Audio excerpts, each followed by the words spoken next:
AP, Las Vegas. Due to Russia's invasion of Ukraine, CES is not allowing Russian companies to exhibit their technology at the yearly tech exhibition. The decision has only affected one possible exhibitor, according to a representative for the Consumer Technology Association, the trade association organizing the event in Las Vegas. An inquiry regarding how many Russian companies attended previous CES events and whether there was less interest from them this year was not immediately answered by the organization.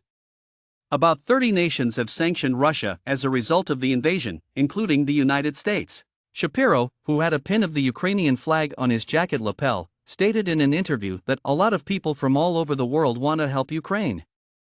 I am aware that my wife actively looks for Ukrainian goods that she can order. Additionally, we made direct purchases from Ukraine. Up to 100,000 people are anticipated to visit the tech show by the time it wraps up on Sunday. With media previews from only a few of the 3,000 organizations that had registered to attend, it began on Tuesday evening. The start of CES is this Thursday. The general public is not permitted, only the journalists and other members of the tech sector.